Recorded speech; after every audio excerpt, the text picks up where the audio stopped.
ኢየሱስ ክርስቶስ ዋለሞተኛ ሲከስስ የአምላክ ዳኝ አምላክ ሕይወት ሰጠን እንጂ ጥፋቱ ምንድነው?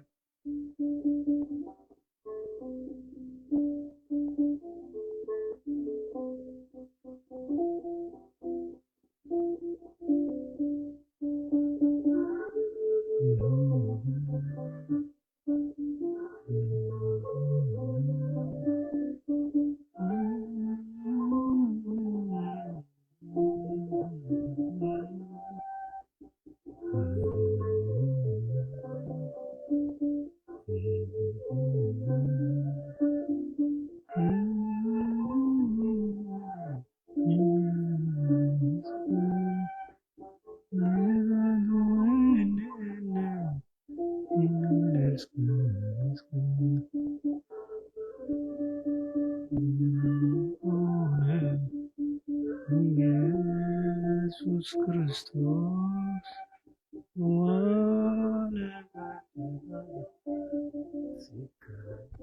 ሲወቀስ የሐሰት ዳኝ አምላክ ወቀሰ። ሕይወት ሰጠን እንጂ ጥፋቱ ምንድነው?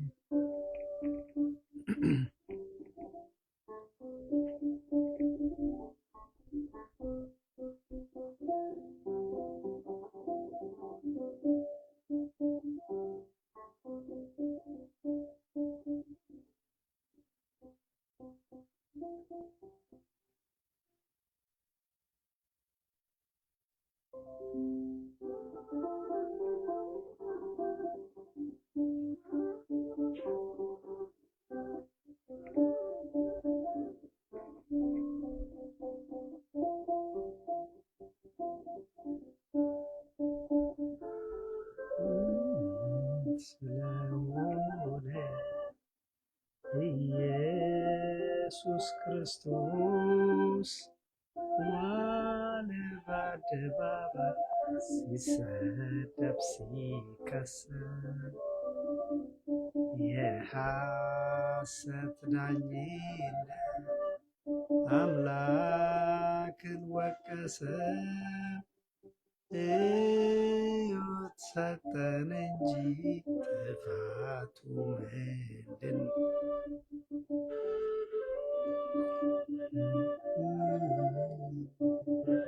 ኢየሱስ ክርስቶስ ዋለ በአደባባይ ሲሰደብ ሲከሰስ የሐሰት ዳኝነት አምላክን ወቀሰ። ሕይወት ሰጠን እንጂ ጥፋቱ ምንድን ነው?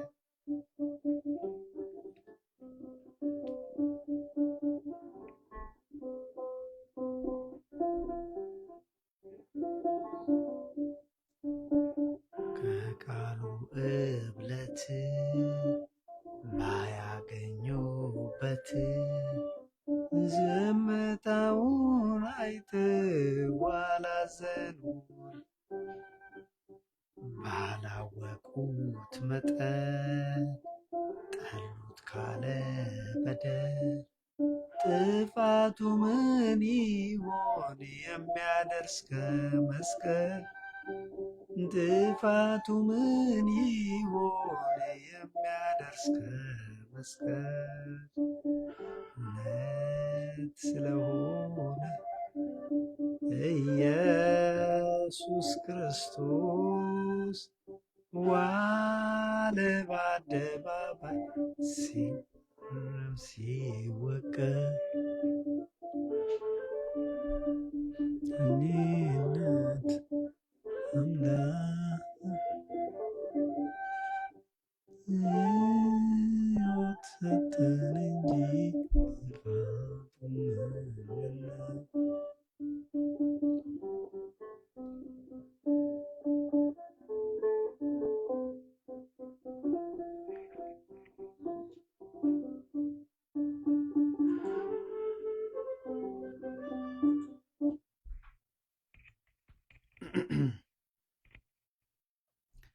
በስመ አብ ወወልድ ወመንፈስ ቅዱስ አሃዱ አምላክ አሜን።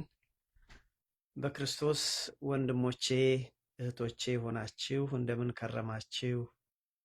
እንደምን ሰነበታችሁ?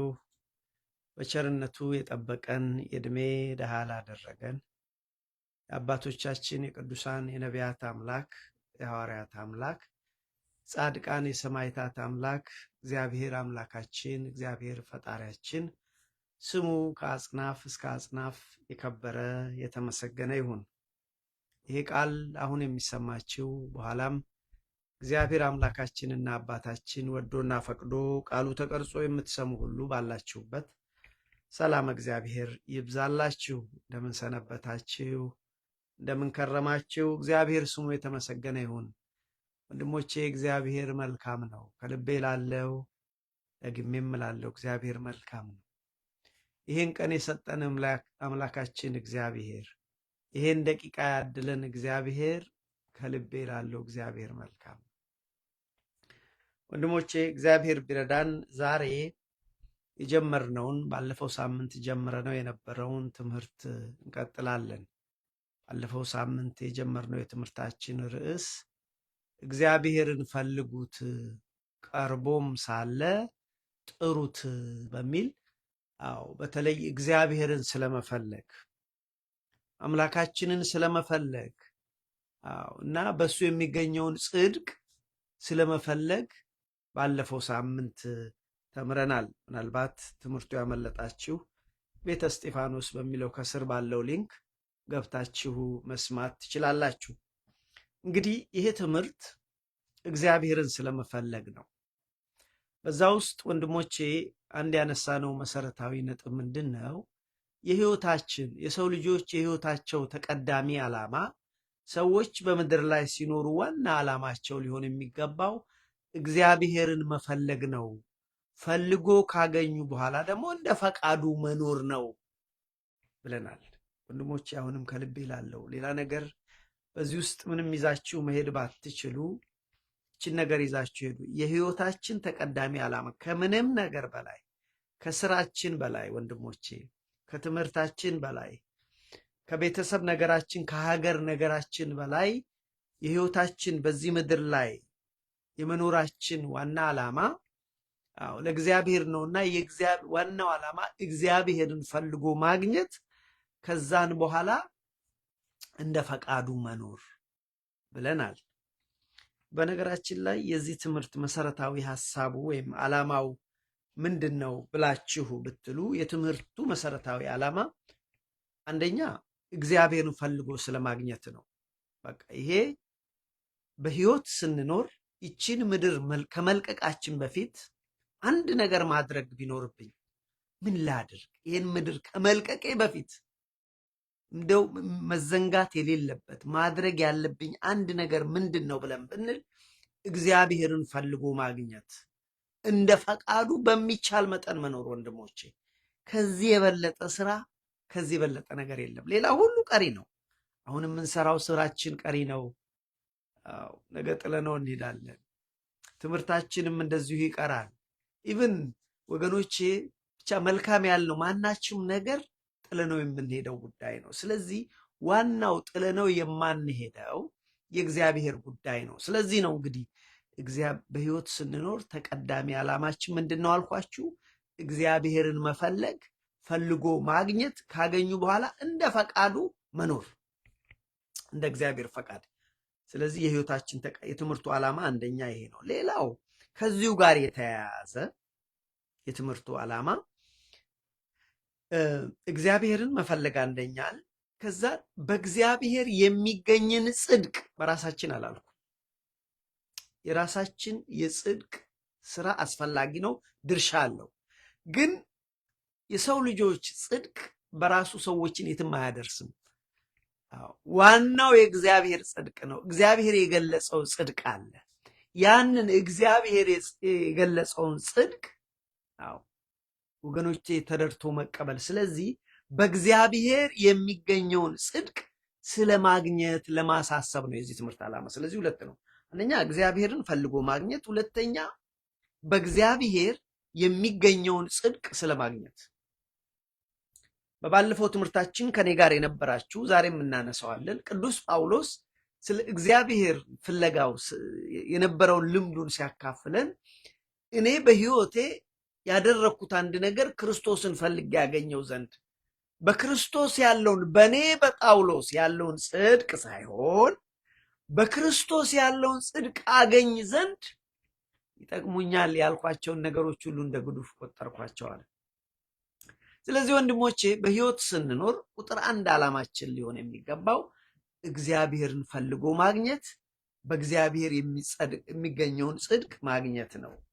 ባለፈው እንግዲህ ስንማር እንግዲህ እንዳልኳችሁ ያመለጣችሁ በስሩ ባለው ሊንክ ቤተ እስጢፋኖስ ብላችሁ ገብታችሁ ብታዩት ይጠቅማችኋል። እና ባለፈው የተማርነው ምንድን ነው መሰላችሁ? ያልነው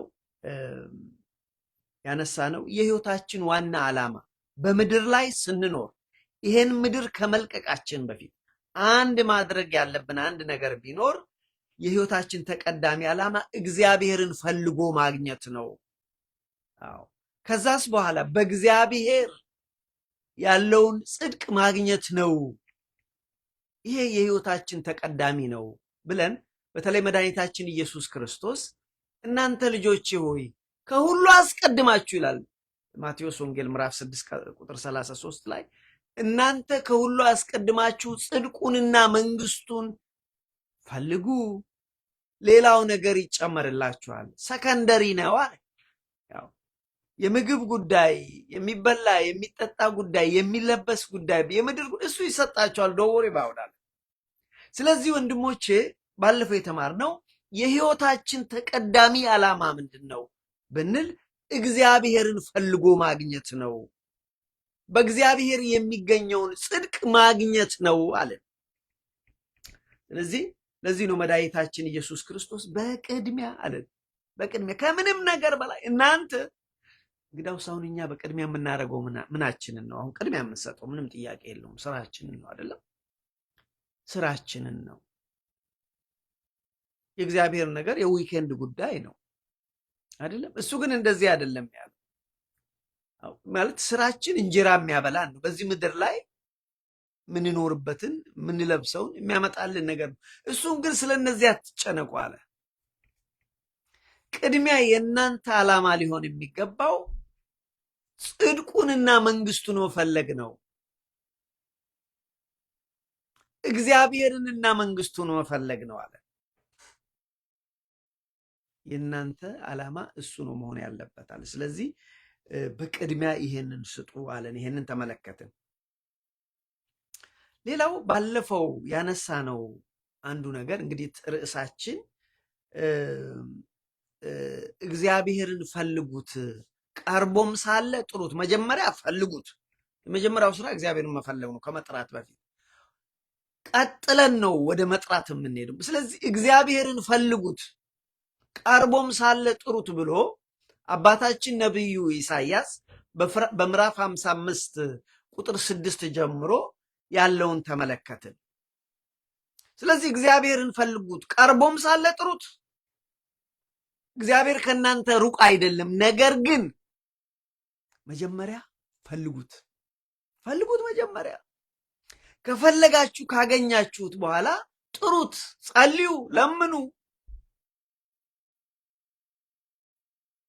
ብሎ ይለናል። ስለዚህ አስቀድመን እግዚአብሔርን መፈለግ ከዛ ደግሞ እግዚአብሔርን መጥራት እንዳለብን ባለፈው ሳምንት ተማርን።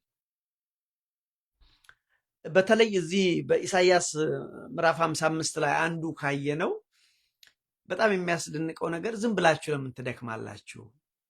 ይሄ በተለይ ኑ ልጆቼ ኑ፣ እናንተ የተጠማችሁ ወደ እኔ ኑ ባለው ትምህርቱ ነው። ኢንቪቴሽን ኑ ነው የሚለው። እናንተ የተጠማችሁ ኑ፣ በነፃ ወተትን በነፃ እንጀራን ውሰዱ፣ ብሉ፣ ጠጡም፣ ደስ ይበላችሁ። ለማይጠቅም እንጀራ ለምን ትደክማላችሁ? በቃ ድካማችሁ ከደከማችሁ አይቀር ለዘላለም ለሚሆን ነገር ድከሙ ይላል። እንደዚህ ነው የሚለው። የሚገርማችሁ ነገር ኑ ልጆቼ እናንተ የተጠማችሁ ወደ እኔ ኑ ይላል። ምዕራፍ 55 ቁጥር 2 ጀምሬ ባነብላችሁ ገንዘብን እንጀራ ላይ አይደለ። ገንዘባችሁን ብዙ ደክማችሁ መድከማችሁ ካልቀር ገንዘባችሁ why do you waste your money? why do you waste your energy? ለማይሆን ነገር በቃ ብዙ ትደክማላችሁ። ማለት ጊዜያዊ ለሆነ መብል ያህል ብቻ። ገንዘብን እንጀራ ላይ አይደለ፣ ለማያጠግብ ዛሬ ተበርቶ ነገ ኖ ይሄ ሁለተኛ ነው ይሰጣችኋል ያለው መድኃኒዓለም ክርስቶስም ለዚህ እኮ ነው ገንዘብን እንጀራ ላይ አይደለ። የድካማችሁን ዋጋ ብዙ ደክማችሁ ብዙ ለፍታችሁ ለማያጠግብ ነገር ለጊዜያዊ ለሆነ ነገር ለምን ትደክማላችሁ? ለምን ታጠፋላችሁ? ብዙ ደክማችሁ ከደከማችሁ አይቀርም ለዘላለም ስሩ። መድኃኒዓለም ክርስቶስ በዮሐንስ ወንጌል ምዕራፍ 6 ላይ ይሄንን እናንተ ለሚበላ ለሚጠጣ ነገር አትስሩ፣ ከሰራችሁ ለዘላለም ለሆነ ምግብ ስሩ። ከደከማችሁ ስራ አትስሩ ማለቱ አይደለም። ከደከማችሁ ለዘላለም ለሆነ ስሩ ይላል እና ኢሳይያስም እሱኑ ነው እንግዲህ አስቀድሞ እንደዚህ ነው የሚለው ገንዘብን እንጀራ ላይ አይደለ፣ የድካማችሁን ዋጋ ለማያጠግብ ነገር ለምን ትመዝናላችሁ? አድምጡኝ፣ በረከትን ብሉ፣ ሰውነታችሁ በጮማ ደስ ይበለው። አድምጡ፣ በረከትን ብሉ፣ የዘላለምን ምግብ ብሉ፣ ጆሮአችሁን አዘንብሉ፣ ወደ እኔ ቅረቡ። ስሙ፣ ሰውነታችሁ በሕይወት ትኖራለች።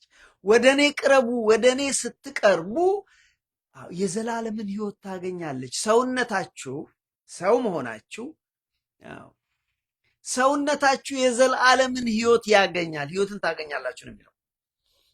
ስሙ፣ ሰውነታችሁ በሕይወት ትኖራለች፣ ለዘላለም ትኖራለች።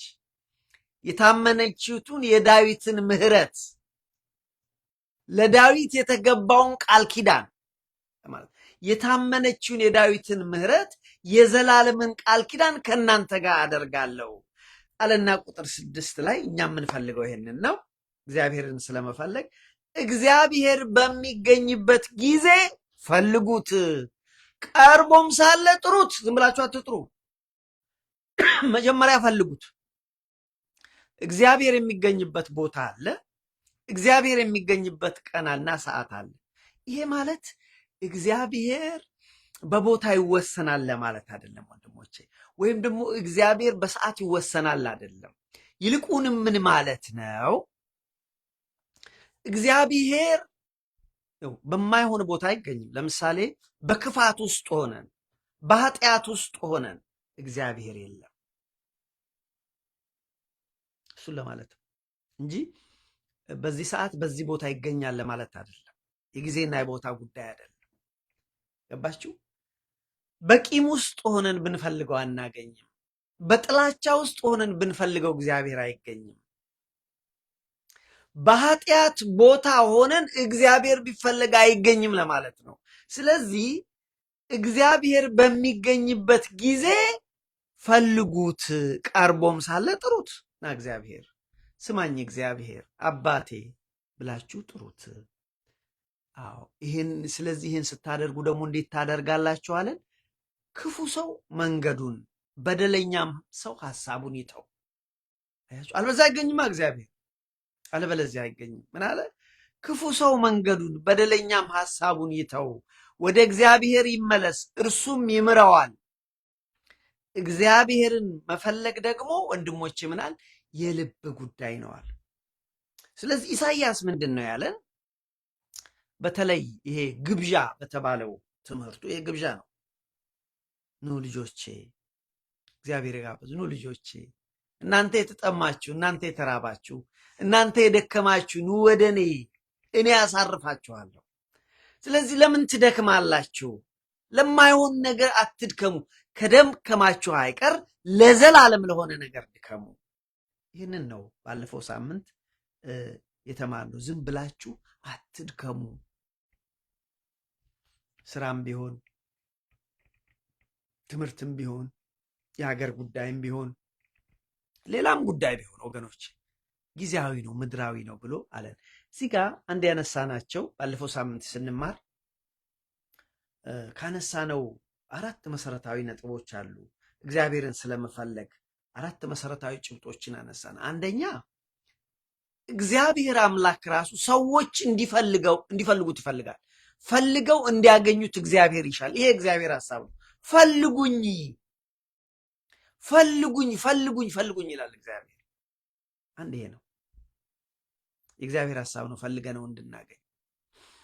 ሌላው ወንድሞቼ፣ ሌላው እግዚአብሔር ከሰው ልጆች የራቀ አይደለም። እግዚአብሔር ቅርብ ነው። እዚች ጋር ነው፣ እዚች ጋር ነው እግዚአብሔር። ሩቅ አይደለም አለ እግዚአብሔር፣ እዚች ጋር ነው። ግን ሰዎች ፈልገው እንዲያገኙት ይፈልጋል። ልብ በሉ፣ እግዚአብሔር ሩቅ አይደለም። እግዚአብሔር ከኛ ሩቅ አይደለም፣ ግን እንድንፈልገው ይፈልጋል። የሚደንቃችሁ ነገር እግዚአብሔርን ከልባቸው ሆነው የሚፈልጉ ሰዎች እግዚአብሔርን ያገኙታል። እግዚአብሔርን ቃል በደንብ አነብላችኋለሁ። ይሄንን እኔ አይደለሁም የምለው። እግዚአብሔርን ከልባቸው የሚፈልጉ ሰዎች ያገኙታል። እግዚአብሔርን ከልባቸው የማይፈልጉ ወይም እግዚአብሔርን የማይፈልጉ ሰዎች ወይም እግዚአብሔርን ከልባቸው የማይፈልጉ ሰዎች ደግሞ አያገኙት። እግዚአብሔርን የሚፈልጉ ያገኙታል፣ ይሸለማሉ፣ የዘላለምንም ሕይወት ያገኛሉ፣ ይሸለማሉ። እግዚአብሔርን የማይፈልጉ ወይም እግዚአብሔርን ከልባቸው የማይፈልጉ ሰዎች እግዚአብሔርን አያገኙትም፣ የዘላለም ቅጣትንም ያገኛሉ። ያሳዝናል። ለዚህ ነው አሁን ዛሬም እየተማርን ያለው ነው እግዚአብሔርን ስለመፈለግ ነው። ራሱ እግዚአብሔር ፈልጉኝ፣ እኔ ከእናንተ ሩቅ አይደለሁም፣ ነገር ግን ፈልጉኝ። ለዚህ ነው ክርስቶስ እንግዲህ እናንተ መጀመሪያ ላይ ቅድሚያ ስለ ስራ ጉዳይ አይደለም ቅድሚያ፣ ስራ ሁለተኛና ሶስተኛ ሊሆን ይችላል። የትምህርት ጉዳይ አይደለም ቅድሚያ፣ የሀገር ጉዳይ አይደለም ቅድሚያ እናንተ ጽድቁንና መንግስቱን ፈልጉ፣ ሌላ ሁሉ ይሰጣችኋል አለን እኮ። ይሄ ማለት ስራ አትስሩ፣ ቤተሰብ አትመስርቱ፣ ልጆቻችሁን አታሳድጉ ማለት አይደለም። ሮንግሊ ኢንተርፕሬት እንዳታረጉ። ስለዚህ እግዚአብሔርን ከልባቸው የሚፈልጉ ሰዎች ያገኙታል፣ ህይወትንም ያገኛሉ፣ ይሸልሙማል። ይሄ አንደኛው ያየነው ነው። ሌላው ቅድም እንዳልኳችሁ እግዚአብሔርን የማይፈልጉ ሰዎች አያገኙትም፣ ወይም እግዚአብሔርን ከልባቸው የማይፈልጉ ሰዎች እግዚአብሔርን አያገኙትም። አለማግኘት ብቻ አይደለም፣ ቅጣትም ይጠብቃቸዋል። አልንና ተማር። ይህ ብቻ አይደለም። እንግዲህ አምልኮ ማለት አለን ባለፈው ሳምንት፣ አምልኮ ማለት እኔ እኮ እግዚአብሔርን አመልካለሁ፣ እኔ እኮ እግዚአብሔርን አገለግላለሁ ብለን ስንል አምልኮ ማለት ወንድሞቼ እግዚአብሔርን መፈለግ ማለት ነው። እግዚአብሔርን በጸሎት መፈለግ፣ እግዚአብሔርን በጾም መፈለግ፣ እግዚአብሔርን በሃይማኖት በምግባር መፈለግ ወዘተረፈ። ስለዚህ አምልኮ ማለት እግዚአብሔርን መፈለግ ነው። የሚደንቀው ደግሞ እግዚአብሔርን መፈለግ የልብ ጉዳይ ነው። ከልባቸው እግዚአብሔርን የሚፈልጉ ሰዎች በእርግጠኛነት ያገኙታል። አይገርማችሁ? ይህንን ነው ባለፈው የተማርነው። ዛሬ ጥቂት ነገር እስቲ እንመልከት። እግዚአብሔርን ፈልገው ያገኙ ሰዎችን። ቅዱሳን እግዚአብሔርን ፈልገው ያገኙ ወንድሞቼ፣ አባቶቻችን ቅዱሳን፣ ነቢያት፣ ሐዋርያት፣ ጻድቃን፣ ሰማዕታት እግዚአብሔርን ፈለጉት፣ ፈልገውም አገኙት። ለምሳሌ እንደ ምሳሌ እንዲሆነን አባታችን ቅዱስ ጳውሎስ ታውቃላችሁ። ቅዱስ ጳውሎስ በብሉይ ኪዳን ዘመን ፈሪሳዊ ነው ማለት የሃይማኖት ሰው ነው። ጥብቅ የሃይማኖት ሕግን የሚከተል ሰው ነው። በአይሁድ ስርዓት እግዚአብሔርን የሚያገለግል ሰው ነው። ቀላል ሰው አልነበረም ቅዱስ ጳውሎስ። እውነቱን ለመናገር እግዚአብሔርን ከመውደዱ የተነሳ ለሃይማኖቱ ቀናኢ ከመሆኑ የተነሳ ሰዎችን፣ ክርስቲያኖችን እስከ መግደል የደረሰ ሰው እኮ ነው። ስለዚህ ዝም ብሎ የሚናቅሰው አልነበረም። በሳኦል ህይወቱ ጠንካራ ሰው ነው። አያችሁ። ግን ይሄ ቅዱስ ጳውሎስ እሱ የያዘው ሃይማኖት እግዚአብሔርን የሚያስገኝ ሆኖ አላገኘውም። ስለዚህ ፍለጋውን ቀጠለ። አያችሁ። ስለዚህ በራሱ ያለው ጽድቅ ምንም ጥቅም የሌለው እንደሆነ፣ ይሄ ሲባል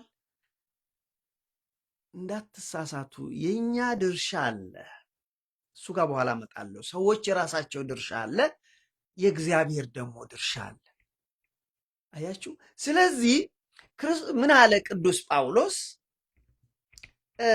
ስለ ራሱ ልምድ ሲናገር ክርስቶስን አገኝ ዘንድ፣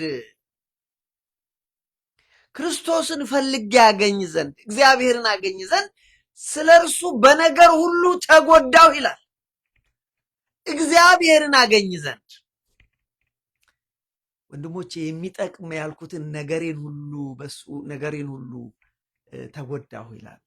በእውነት ከሁሉ የሚበልጥ ይላል። በጣም የሚያስደንቀኝ ነገር ለዚህ እኮ ነው ወንድሞቼ፣ እግዚአብሔርን መፈለግ ከሁሉ ይበልጣል። ከስራ ይበልጣል፣ ከትምህርት ይበልጣል፣ ከብዙ ነገር ይበልጣል። ምን ብዬ ልንገራችሁ? ለዚህ ነው በህይወታችን አንድ ነገር ይሄን ምድር ከመልቀቃችን በፊት ማድረግ የሚገባን አንድ ነገር ቢኖር እግዚአብሔርን ፈልጎ ማግኘትና እንደ ፈቃዱ መኖር ነው። ስለዚህ ቅዱስ ጳውሎስ በእውነት ከሁሉ ይልቅ ስለሚበልጥ ስለ ክርስቶስ ኢየሱስ ለማግኘት ሁሉን ናቅኩ አለ። ምን አለ? እግዚአብሔርን መፈለግ ከሁሉ እንደሚበልጥ ተናገረ። ክርስቶስን መፈለግ ከሁሉ ይበልጣል አለ። ይጠቅመኛል ያልኩትን ነገር ሁሉ እንደ ጉድፍ ቆጠርኩት አለ። የዚህን ዓለም ህይወት በራሴ የማመጣውን ጽድቅ ይህ ዋጋ የለውም አልኳል። ቅዱስ ጳውሎስ ነው። አነብላችኋለሁ። ፊልጵስዩስ ምዕራፍ 3 ቁጥር 9 ጀምሮ ነው ታሪኩ ያለው። አነብላችኋለሁ። ስለዚህ ቅዱስ ጳውሎስ ከሁሉ ይልቅ ነው የሚለው፣ ከሁሉ ይልቅ ስለሚበልጥ። አያችሁ፣ እግዚአብሔርን መፈለግ፣ ክርስቶስን መፈለግ፣ ከልብ መፈለግ ከሁሉ ነገር ይበልጣል፣ ከሁሉ ነገር ይልቃል። ከሁሉ ይልቅ ስለሚበልጥ ክርስቶስ ኢየሱስን ለማግኘት ሁሉን ነገር ናኩ። አያችሁ፣ ክርስቶስን ማግኘት ከሁሉ ይበልጣል። ልክ ነው እኮ። እግዚአብሔርን ካለን ብቻ ብቻውን እኮ በቂ ነው ወንድሞች። እግዚአብሔርን ካለን ወንድሞች ብቻውን በቂ ነው። እግዚአብሔርን ካለን በምድር እንባረካለን፣ በሰማይ እንባረካለን። ለዚህ ነው ከነገሮቻችን ሁሉ አስቀድመን እግዚአብሔርን መፈለግ ያለብን። አያችሁ። ስለዚህ ቅዱስ ጳውሎስ ምን አለ?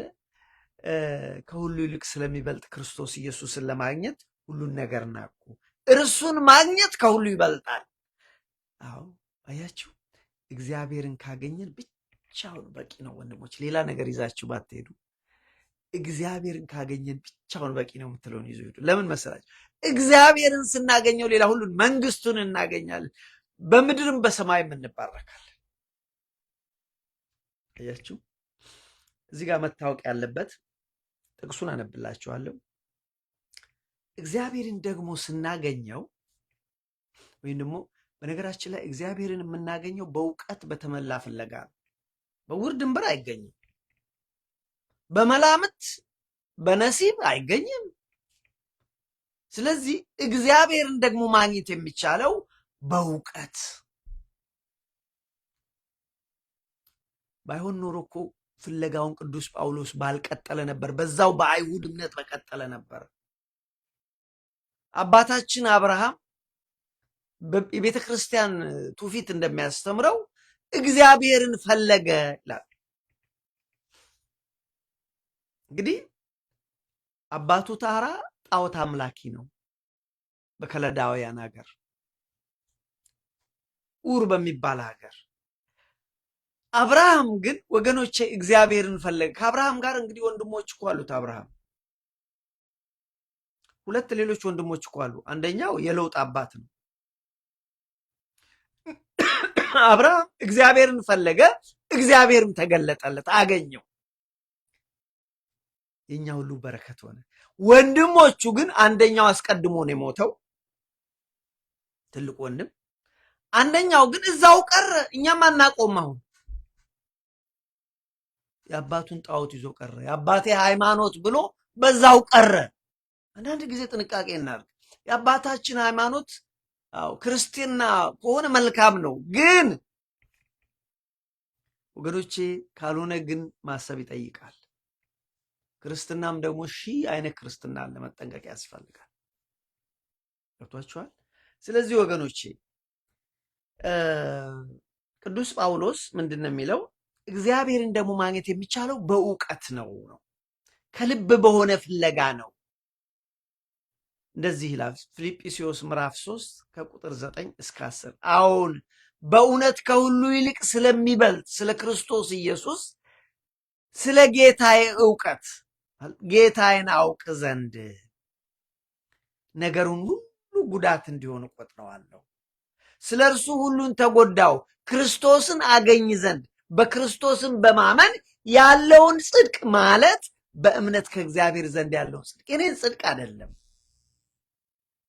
የራሴን ጽድቅ አይደለም አለ ቅዱስ ጳውሎስ።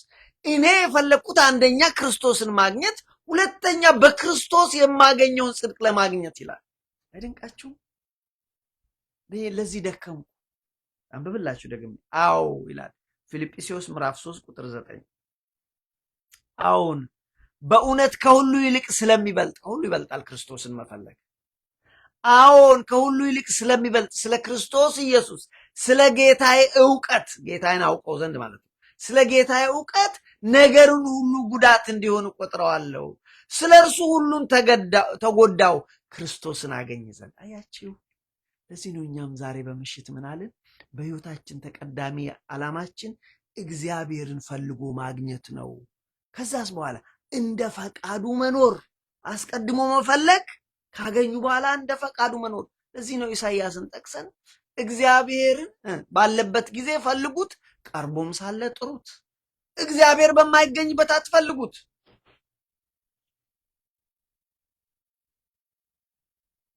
ነው እኮ እግዚአብሔር ቅድም እንዳልነው የማይገኝበት ጊዜ ቦታ አለ። በቂም ይሄ ማለት የጊዜና የቦታ ጉዳይ ሳይሆን በቂም ህይወት ውስጥ በጥላቻ ውስጥ ሆነን በኃጢአት ህይወት ውስጥ እየተመላለስን እግዚአብሔርን ልናገኘው አንችልም። ለዚህ ነው እግዚአብሔር በሚገኝበት ፈልጉት፣ ቀርቦም ሳለ ጥሩት። እግዚአብሔር ከሰው ሩቅ አይደለም፣ ግን ፈልገው እንዲያገኙት ይፈልጋል። ስለዚህ መጀመሪያ መፈለግ፣ ከዛ መጥራት እና ቅዱስ ጳውሎስ ምን አለ? ነገርን ሁሉ እንደ ጉዳትን እንዲሆኑ እቆጥራለሁ፣ ስለ እርሱ ሁሉን ተጎዳው። ለምን? ክርስቶስን አገኝ ዘንድ። ክርስቶስን ደግሞ ስናገኝ ምን እናገኛለን? በክርስቶስ የሆነውን ጽድቅ። በክርስቶስ ከዛ ይቀጥልና ክርስቶስን አገኝ ዘንድ በክርስቶስን በማመን ያለው ጽድቅ ማለት በእምነት ከእግዚአብሔር ዘንድ ያለውን ጽድቅ እንጂ ከሕግ ለእኔ ያለውን ጽድቅ ሳይሆንልኝ። ጳውሎስ ከዛ በፊት ሕግ በመጠበቅ ማንም ሰው የሚደርሰው የለም፣ ነቅ የለበትም። ግን እሱ ምንም አያደርስልኝም። አሁን ሳየው ዋናው በእግዚአብሔር የሚገኘው ጽድቅ ነው። እርሱን አገኝ ዘንድ ሁሉን ነገር እንደ ጉድፍ ቆጠርኩ ይላል። ሲጠቀለል እንግዲህ ቅዱስ ጳውሎስ ክርስቶስን አገኝ ዘንድ ሁሉን ነገር እንደ ጉድፍ ቆጠርኩ። ክርስቶስን አገኝ ዘንድ በክርስቶስ የሚገኘውን ጽድቅ አገኝ ዘንድ በእምነት የሚገኘውን ክርስቶስን በማመን እግዚአብሔር የገለጠው ክርስቶስን በማመን የሚገኘውን ጽድቅ አገኝ ዘንድ ብዙ ደከምኩ።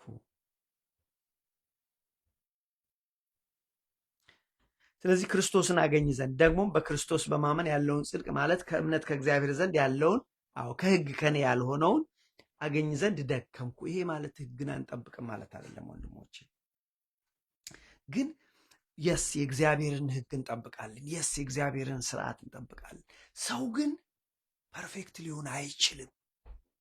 ለዚህ ነው እውነተኛው ፐርፌክት ምንም የሌለበት የእግዚአብሔር በግ በኢየሱስ ክርስቶስ ከሱ የምናገኘው ጽድቅ በእምነት የምናገኘው ጽድቅ ነው ለሰዎች ወሳኙ ብሎ ያለን ይህንን ነው። ስለዚህ ክርስቶስን አገኝ ዘንድ ደግሞም በክርስቶስ በማመን ያለውን ጽድቅ ማለት በእምነት ከእግዚአብሔር ያለውን ጽድቅ አገኝ ዘንድ ደከምኩ።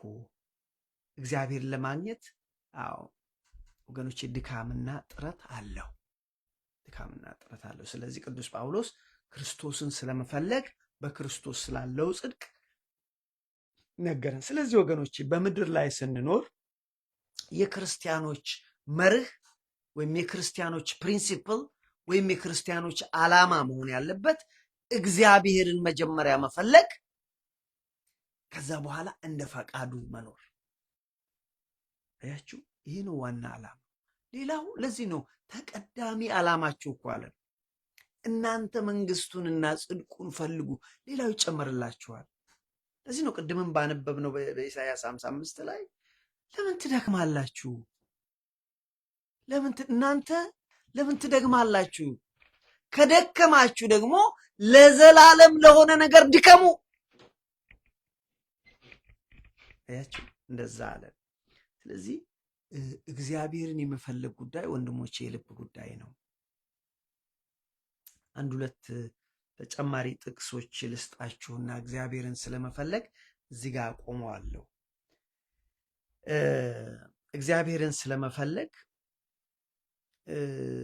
የእግዚአብሔር ቃል ምን ያስተምራል ብላችሁ ብትሉ በሁለተኛ ዜና መዋዕል ምዕራፍ 15 ቁጥር 12 ላይ እግዚአብሔርን ብትፈልጉት ታገኙታላችሁ። አይልም? ብትፈልጉት እግዚአብሔርን ብትፈልጉት ታገኙታላችሁ፣ ብትተውት ግን እርሱም ይተዋችኋል። ዋው! አያችሁ፣ ከእግዚአብሔር ጋር ስትሆኑ እርሱ ከእናንተ ጋር ይሆናል። ብትፈልጉት ይገኝላችኋል፣ ብትተውት እሱም ይተዋችኋል። ሁለተኛ ዜና መዋዕል ምዕራፍ 15 ቁጥር 12። ስለዚህ እግዚአብሔርን ብትፈልጉት ታገኙታላችሁ፣ ብትተውት ግን እርሱም ይተዋችኋል። አባታችን ኤርምያስ ነቢዩ ኤርምያስም በኤርምያስ 29 ቁጥር 13 ላይ እግዚአብሔር እንዲህ ይላል ብሎ ይጀምራል። እግዚአብሔር እንዲህ ይላል፣ በፍጹም ልባችሁ ብትፈልጉኝ፣ በፍጹም ልባችሁ ብትፈልጉኝ ታገኙኛላችሁ። አያችሁ፣ እግዚአብሔር ከኛ ሩቅ አይደለም ያለው ለዚህ ነው። ብትፈልጉኝ ታገኙኛላችሁ። የሐዋርያት ሥራ ምዕራፍ 17 ቁጥር 27 ላይም እግዚአብሔር ከሰው ልጆች ሩቅ አይደለም፣ ግን ፈልገው እንዲያገኙት ፈጠረና ተዋቸው ይላል። እግዚአብሔር ከሰው ልጆች ሩቅ አይደለም፣ ነገር ግን ፈልገው እንዲያገኙት እግዚአብሔር ይፈልጋል ይላል። ላንብብላችሁ ቁጥር 27ና 17 የሐዋርያት ሥራ ቁጥር 17 ማነው ምዕራፍ 17 ቁጥር 27 ምናልባት ይላል ምናልባት እየመረመሩ ያገኙት ዘንድ እንደሆነ እግዚአብሔርን ይፈልጉ ዘንድ በምድር ሁሉ ላይ እንዲኖሩ የሰውን ወገን ሁሉ ከአንድ ፈጠረ። ከአንድ የተወሰኑትን ዘመኖች ለሚኖሩበት ስፍራ ዳርቻን መደበላቸው። ቢሆንም ከእያንዳንዱ የራቀ አይደለም፣ እግዚአብሔር የራቀ አይደለም። ስለዚህ በአጠቃላይ እግዚአብሔር ከኛ የራቀ አይደለም፣ ግን እንድንፈልገው ይፈልጋል። አያችሁ፣ እግዚአብሔርን ደግሞ ስናገኘው የዘላለምን ሕይወት እናገኛለን። አያችሁ፣ ስለዚህ እውነተኛ አምልኮ ማለት እግዚአብሔርን መፈለግ፣ ከዛስ በኋላ እንደ ፈቃዱ መኖር። እግዚአብሔርን ደግሞ የመፈለግ ጉዳይ የልብ ጉዳይ ነው። አሁን እዚህ ጋር የሚነሳ አንድ ነገር አለ። እሱም ብዬ ላቁም እዚህ ጋር ለዛሬው። እዚህ ጋር የሚነሳ ነገር አለ። እንዴት ነው የምንፈልገው? እንዴት እንፈልገዋለን? እሱ ወደፊት የምንመጣበት ነው። ወደፊት እንመጣበታለን ትምህርቱ ላይ። ግን እንዴት እንፈልገዋለን? በጾም በጸሎት እግዚአብሔርን እንፈልጋለን። በምግባር በሃይማኖት እግዚአብሔርን እንፈልጋለን። በፍጹም መታዘዝ አምላካችን መድኃኒታችን ኢየሱስ ክርስቶስ ለአባቱ በፍጹም እንደታዘዘ ለእግዚአብሔር ሕግ በፍጹም በመታዘዝ እግዚአብሔርን እንፈልጋለን። ያችሁ ይሄ ነው። ስለዚህ ጠቅለል ባለ መልኩ ማወቅ የሚገቡን መሰረታዊ ጭብጦች ምንድን ናቸው ብለን ብንል፣ አንደኛ እግዚአብሔር ሰዎች ፈልገው እንዲያገኙት ይፈልጋል፣ ይሻል። ፈልጉኝ አለ። ሌላው የተማርነው እግዚአብሔርን ከልባቸው የሚፈልጉ ሰዎች ያገኙታል። እግዚአብሔር የማይፈልጉ ሰዎች አያገኙትም፣ ወይም ከልባቸው የማይፈልጉ ሰዎች አያገኙትም። እግዚአብሔርን የሚፈልጉ ሰዎች እግዚአብሔርን ያገኙታል፣ ደግሞም ይሸለማሉ፣ የዘላለምን ሕይወት ያገኛሉ። እግዚአብሔርን የማይፈልጉ ሰዎች ወይም ከልባቸው የማይፈልጉ ሰዎች እግዚአብሔርን አያገኙትም፣ የዘላለም ጥፋትም ይጠብቃቸዋል። ሌላው እግዚአብሔርን የመፈለጉ ጉዳይ የልብ ጉዳይ ነው። እግዚአብሔር ከሰዎች የራቀ አይደለም ብለናል፣ ግን የልብ ጉዳይ ነው። እውነተኛ አምልኮ ማለትም ምንድን ነው አለን? እግዚአብሔርን መፈለግ እንደ ፈቃዱ መኖር ነው። የሚያስደንቃቸው የመጨረሻው ነገር ምንድን ነው? እግዚአብሔርን የመፈለጊያው ቀን እና ሰዓት ዛሬና አሁን። እግዚአብሔርን የመፈለጊያ ቀን ዛሬና አሁን ነው። ስለዚህ ወገኖቼ በሕይወት ስንኖር የሕይወታችን ተቀዳሚ ዓላማ እግዚአብሔርን መፈለግ ነው። በመጽሐፍ ቅዱስ ላይ ብዙ ሰዎች እግዚአብሔርን የፈለጉ ሰዎች አሉ፣ እንመጣበታለን። አባታችን አብርሃም፣ እነ ዕዝራ፣ እነ ዳዊት። ዳዊት እንደውን እግዚአብሔር ሆይ አንተን አንዲት ነገር ለምን ሁሌ አንተን አይ ዘንድ ፍለጋ እኮ ነው፣ አንተን አገኝ ዘንድ ደስ አይልም? ለዚህ ወንድሞቼ ዛሬ የተማርነው እግዚአብሔርን ስለመፈለግ ነው። ስለዚህ እኛም ደግሞ የሕይወታችን ተቀዳሚ ዓላማ ምን መሆን አለበት? እግዚአብሔርን ስለመፈለግ ነው። ያስተማረን የመከረን የአባቶቻችን የቅዱሳን አምላክ እግዚአብሔር ስሙ ከአጽናፍ እስከ አጽናፍ የከበረ የተመሰገነ ይሁን። ሰላም እግዚአብሔር ይብዛላችሁ። ይህን ቃል ለሌሎች ብታካፍሉ ትባረኩበታላችሁ። ሰላም ሁኑ። አሜን።